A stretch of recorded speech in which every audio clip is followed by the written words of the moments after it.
پہلی بات تو یہ جان لیجئے کہ میدان حشر، اس کی حقیقتیں، اس کے واقعات کو صحیح سمجھنا ہمارے لیے ممکن نہیں ہے۔ یہ عالم غیب کی باتیں ہیں۔ موت کے بعد سے لے کر جو شروع ہو جاتا ہے عالم برزخ، پھر بعث بعد الموت، قیامت، حساب کتاب، جنت دوزخ، اس کی جو بھی ہمیں معلومات قرآن میں دی گئی ہیں بس اس پر اکتفا کرنا چاہیے۔ اس کی زیادہ باریکیوں میں نہیں جانا چاہیے، اس لیے کہ اس کی اصل حقیقت ہم نہیں جان سکتے۔ وہ تو وہیں جائیں گے تو کھلیں گی باتیں کہ ہاں یہ بات تھی جو فرمائی گئی تھی، یہ بات تھی جو کہی گئی تھی۔ تو نقشہ کچھ ایسا سامنے آتا ہے کہ ایک تو معاملہ ہوگا کافر اور مسلم کے درمیان تقسیم ہو جائے گی۔ یہ کفار تھے، جائیں جہنم میں سیدھے سیدھے، یہ مسلمان ہیں۔ اب مسلمانوں میں پھر واقعی جو سچے مسلمان ہیں اور جو جھوٹ موٹ کے مسلمان بنے ہوئے، ان کے دل میں حقیقی ایمان نہیں ہے، منافق ہیں۔ اب ان میں بھی ایک سکریننگ کی جائے گی، ایک چھلنی لگائی جائے گی تاکہ منافق ایک طرف رہ جائیں اور جو اہل ایمان حقیقی ہے وہ آگے نکل جائے۔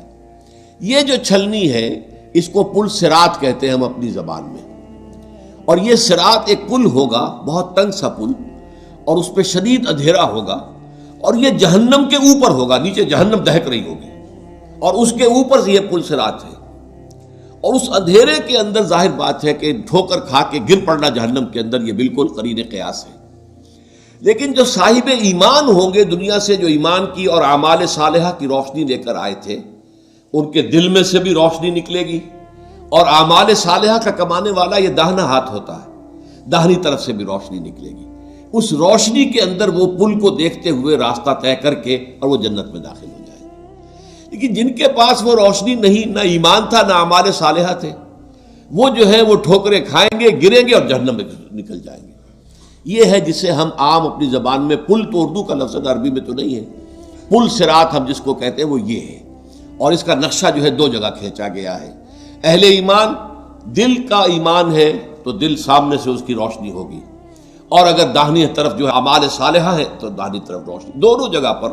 اور یہ بات بڑی اہم ہے، قرآن مجید میں جو اہم ترین مضامین ہیں وہ کم سے کم دو جگہ ضرور آتے ہیں۔ یہ میں نے بارہا آپ کو بیان کیا ہے، اس کو تلاش کرنا ہوتا ہے، اور پھر ایک مقام سے دوسرے مقام پر روشنی پڑتی ہے، اس کی مزید شرح حاصل ہو جاتی ہے، اس کے بارے میں کوئی ایک پہلو جو ایک جگہ واضح نہیں تھا دوسری جگہ واضح ہو جاتا ہے۔